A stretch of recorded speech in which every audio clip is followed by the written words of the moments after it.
Number 138, Justice League X Ruby, Superheroes and Huntsmen, Part 1. So now I have to explain Ruby. Okay, so Ruby is an anime created by the late great Monty Ohm under now defunct company Rooster Teeth. I'm not explaining what it's about because I don't watch the show. I stopped somewhere around season 2. But try as I might, this franchise just seems to steep into other things I like. First was fighting games, now it's comic book movies. Well, hopefully some DC animation might make this. Oh no, it's the studio who do Ruby animating this. Well, hopefully the fight scenes are still good. Oh no, they look terrible. Well, animation's whatever. How's the plot? Kilgore, yes, Kilgore, that's the villain they went with, somehow got in contact with a mystery enemy from Rubyland to trap the Justice League, Team Ruby, or whatever they're called, and some other guys in a virtual recreation of Rubyland. Okay, that plot is basic and also kind of makes no sense.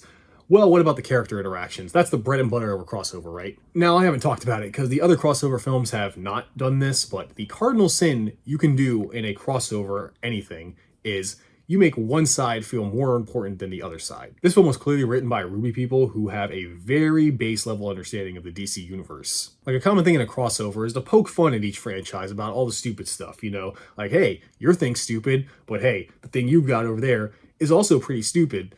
But they really only make jokes about DC, and they're not even good ones. It only extends to, wow, you guys are called Batman and Superman? That's pretty lame. Which, out of all the DC names, you pick those to make fun of? The villain's name is Kilgore, and it's actually spelled like this. No jokes about that? But the thing I don't like the most about this movie, besides the Justice League anime designs, my god, does Superman look like ass, is that all the characters are constantly bickering throughout the film. The excuse is supposed to be the League is turned into teenagers, and Kilgore, I guess, fucked with everyone's memory, so everyone's all on edge because they're like, oh, what's real, what's fake, or whatever. But I don't know, I guess it's a personal thing. I like when my characters are smart and realize that this isn't the time to act like jealous idiots because some comic book freak is just talking to the girl you're into, and we should join together and kick the ass of the person who's actually behind this. Conflict is fine, but keep it short, not throughout the whole movie. It really doesn't feel like a crossover, more like a long episode of Ruby featuring the Justice League. Well, hopefully part 2 will be better.